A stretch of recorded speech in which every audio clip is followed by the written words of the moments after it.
Hello my small fat adapted family, and welcome back to the Great Keto Bake Off. We are already almost at the semi-final and I am dreading this week.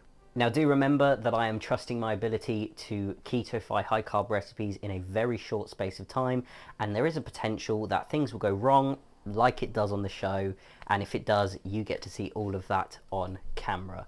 So Episode 6 was pastry week. The signature was fried Chouxnuts. The technical was a large baklava. And the showstopper was terrine pies with an ornate design on the outside and a unique design on the inside. After a few weeks of non-chaotic episodes of this series, we kind of have no choice but to risk a failure this week, as all of our options are quite difficult to keto-fy.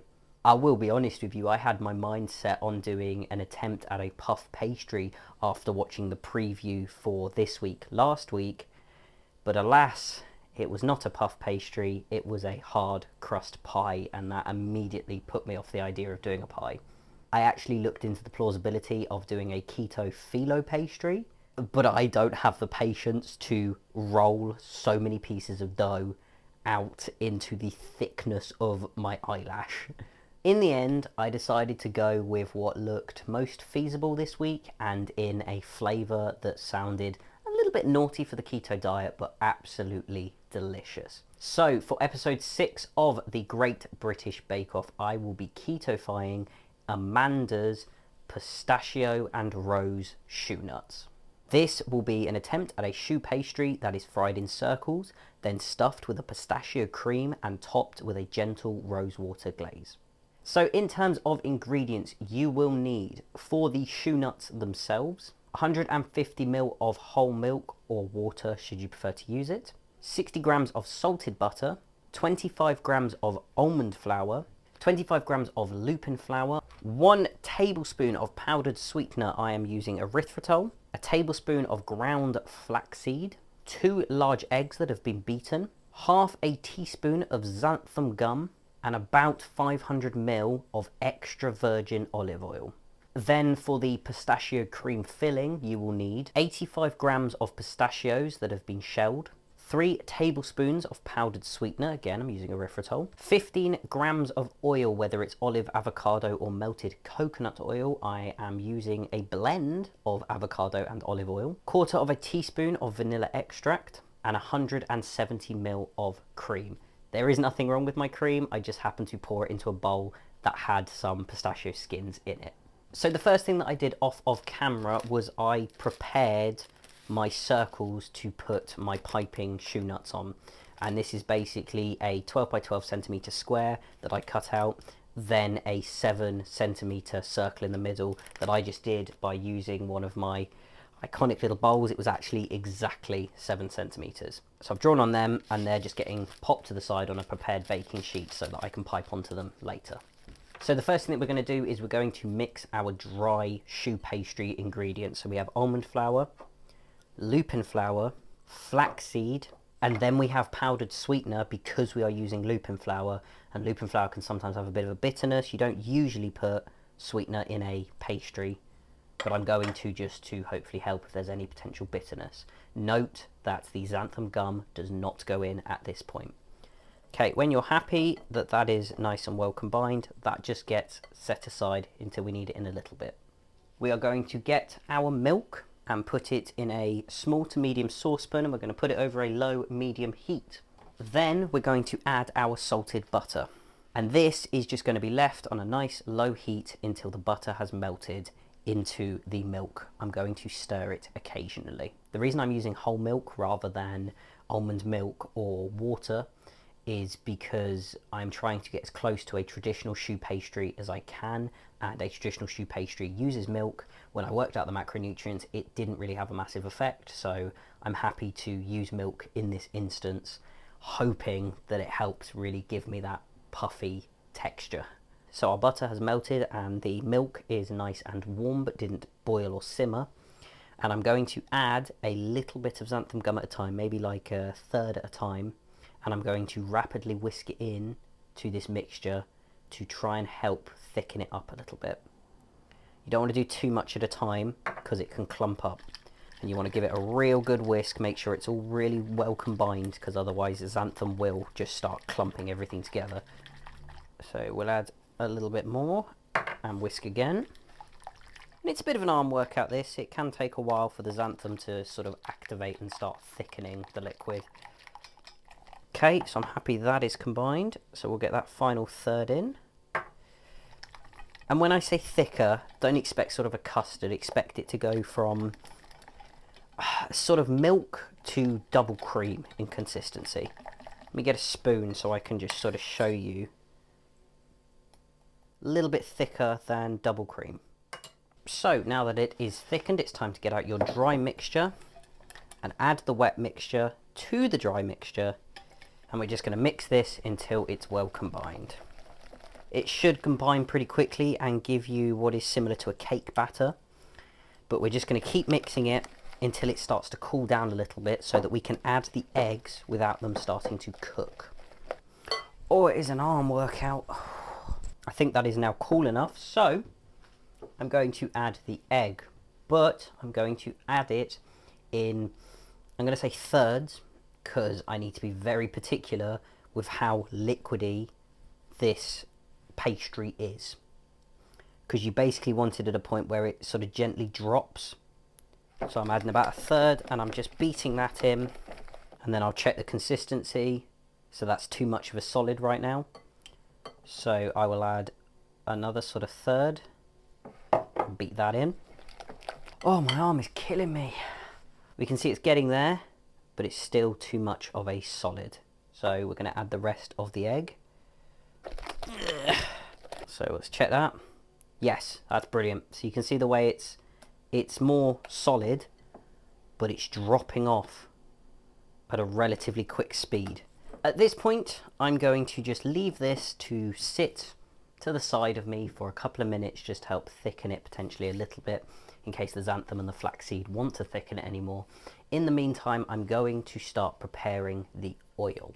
It is crucial for you to use a thermometer to do this. Now, the reason why is because we are using a cheaper, less inflammatory oil. The problem is olive oil, specifically extra virgin olive oil, has a smoke point or a flash point of 190 degrees Celsius, which is 375 Fahrenheit. What that means is that when it gets to that temperature, it will start oxidizing, and that's where it causes inflammatory problems. It can break down, it can make the donuts taste a bit strange. So we want to put it on 170 Celsius or 325 Fahrenheit, and we want to maintain that heat. We do not want it to get up to 190 Celsius or 375 Fahrenheit. Of course, you also want to use a thermometer so you know when it's gotten up to that heat, but we just need to be just a little bit more careful because we are using an oil where we are bringing the temperature very close to its smoke point. So in this saucepan, I have about 500 ml of extra virgin olive oil that I'm going to pop on the cooker. We're going to put that on a low to medium heat, more towards low. Remember, the higher you go, the harder it is to bring the temperature down quickly. Whilst that oil is warming up, we need to create our circular patterns. We are going to do so by using a piping bag with a thick star-tipped nozzle. So we're going to get a spatula and we're going to pour our choux mimic that takes very long to pour. Oh, I've had the bag slip. This is like trying to put a toddler in clothes. Probably should have done this to begin with. Get a glass and put that in there so that's not going to move as much. And then we can fill in the rest. And pipe a circle around our circle, like so. They're not as thick as I'd like them to be, but my nozzle doesn't have a wider tip, so I kind of don't really have a choice but to go this thick. They're not keeping their piped shape. They're a little bit too sort of xanthan gummy to do so. My arm's getting tired as well, so they're getting less and less circular as I go along. That's 8. Make sure you're keeping an eye on your oil as well. I've got one that looks like the messages in the film Arrival. We've actually managed to get all 12. That's fantastic, because there's a couple that I'd like to make a little bit thicker. Then what's going to happen is the moment this hits 170, I'm going to take 2 of these and I'm going to flip them over so that the batter goes directly into the hot oil. Please remember that you are working with very hot oil. I have a fire blanket next to me should I need it, because I hate working with deep fried food. I miss my air fryer, it broke. I'm going to leave the thermometer in as well at all times, because the temperature will drop as I add more things in. I don't want to remove the thermometer. I do not want this hitting 190 degrees, because otherwise I've just got to bin it. We're going to go with ones that look a little bit rougher, because I'm sure I'll get better as I do more. I'm so scared of a fire, to be honest.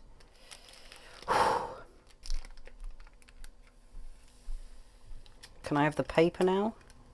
It's definitely popping up, but it won't get off the paper. Get off the paper. How do I get it off the paper? At this point, the paper is a part of it, really. Aha! Aha! Okay. Okay, looks like we're doing one at a time.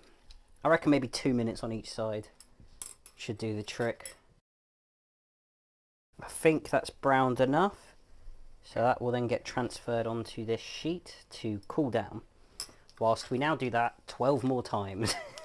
After the most arduous 20 minutes of my life, where I had to do every single one independently because I didn't have a wide enough saucepan, we have 12 onionless, onion ring looking donuts. Chouxnuts, I should say. Now, I cannot stuff these. They're too thin. I think my nozzle wasn't just wasn't thick enough. So I think what I'm going to do is scrap the rows, and instead I'm going to make the pistachio cream. Now these will be left to the side to cool. Mine are already cool because this one was done 20 minutes ago. It is freezing cold. It's definitely got that donut smell. I'm a little bit worried about the sort of stodginess of them. We'll find out after we've made the pistachio cream. So to make the pistachio cream, it is so simple. We add the pistachios to a food processor, and we're then going to blitz them until we have a somewhat oily, somewhat smooth consistency. So at this point I've got a sort of very crumbly but sort of is sticking together, almost like a cheesecake base pistachio, and it doesn't really want to move anymore. So what I'm going to do is move on to the next steps, because we want to get this into a nice creamy paste. So I'm going to add my powdered sweetener. I'm going to pour half of my powdered sweetener all over the side, and I'm going to add my vanilla extract as well. Pop the lid back on and blend that in before adding the oil. So now we're getting more sort of green crumbles and it's getting closer to being a paste. I'm going to add a little bit of oil at a time and blend. So we're just going to add about a third of it, blend it in, add a third of it, blend it in, scraping down the sides as needed. After just 1/3 of the oil is added, we're immediately starting to get a paste already, which is fantastic. Now what we're going to do is turn this paste into a cream by adding our cream. So I'm just going to add that straight in. I'm probably going to do about half at a time, just to give it a bit of time to aerate before it's too full. And I'm going to blend that up. And I think I'm happy with that. It is a gorgeous, gorgeous green looking creamy sauce that is absolutely not going to get piped into the thinnest donuts I've ever seen in my life. Let's get these monstrosities back over here. Then I'm going to get a nice big spoonful of this in here. Oh, it looks a bit like guacamole. An attempt at a choux pastry that is a little bit flat and a little bit dense, and then a gorgeous pistachio cream and absolutely no rose. I would like to try a little bit of the donut, and then I would like to try a little bit with the pistachio. Let's see what has happened here. What have I created? Greasy fried donut. Could do with cinnamon or something. That's delicious. It's not as nutty as you would think it would be. It's more creamy. It's like cream with pistachio essence in it, and a few little gritty bits of pistachio here and there. These, they just taste like greasy food. Smells like a donut, like a fried donut. The inside isn't puffy at all, it's sort of fallen to pieces, and where it is a little bit puffy, it feels just a little bit too dense, and they are far too greasy. My hands are covered in grease just from touching them. I think if I added a little bit of baking powder and baked them rather than fried them, I might have a better result. I can't stop eating it, but I'm not eating it for them, I'm eating it for this. I wouldn't bother with them unless you're wanting to experiment, but if you want something to put like on a cheesecake, or even just have as a dip with cookies, I highly suggest this cream, and I'm so glad we got loads of it because it is absolutely delicious and it's not carbohydrate dense despite being pistachios. This was a horrible week. It was time consuming and my hands are greasy and I don't feel like I've achieved anything. Thank you for joining me on this incredibly chaotic series. Join me next week for, it's getting worse, for Caramel Week. But with that being said, that is all for this video. Leave a like if you found it interesting, insightful or helpful. Subscribe for more keto content. Any questions, any comments, any queries, anything down below. Keep calm. Keto on. Thanks for watching. That is gorgeous. I'm going to eat this by the spoonful. Oh my god, actually, I'm wondering if this freezes. Because if that freezes, that's pistachio ice cream. Oh, it's delicious. Oh my gosh. Ew. Yum.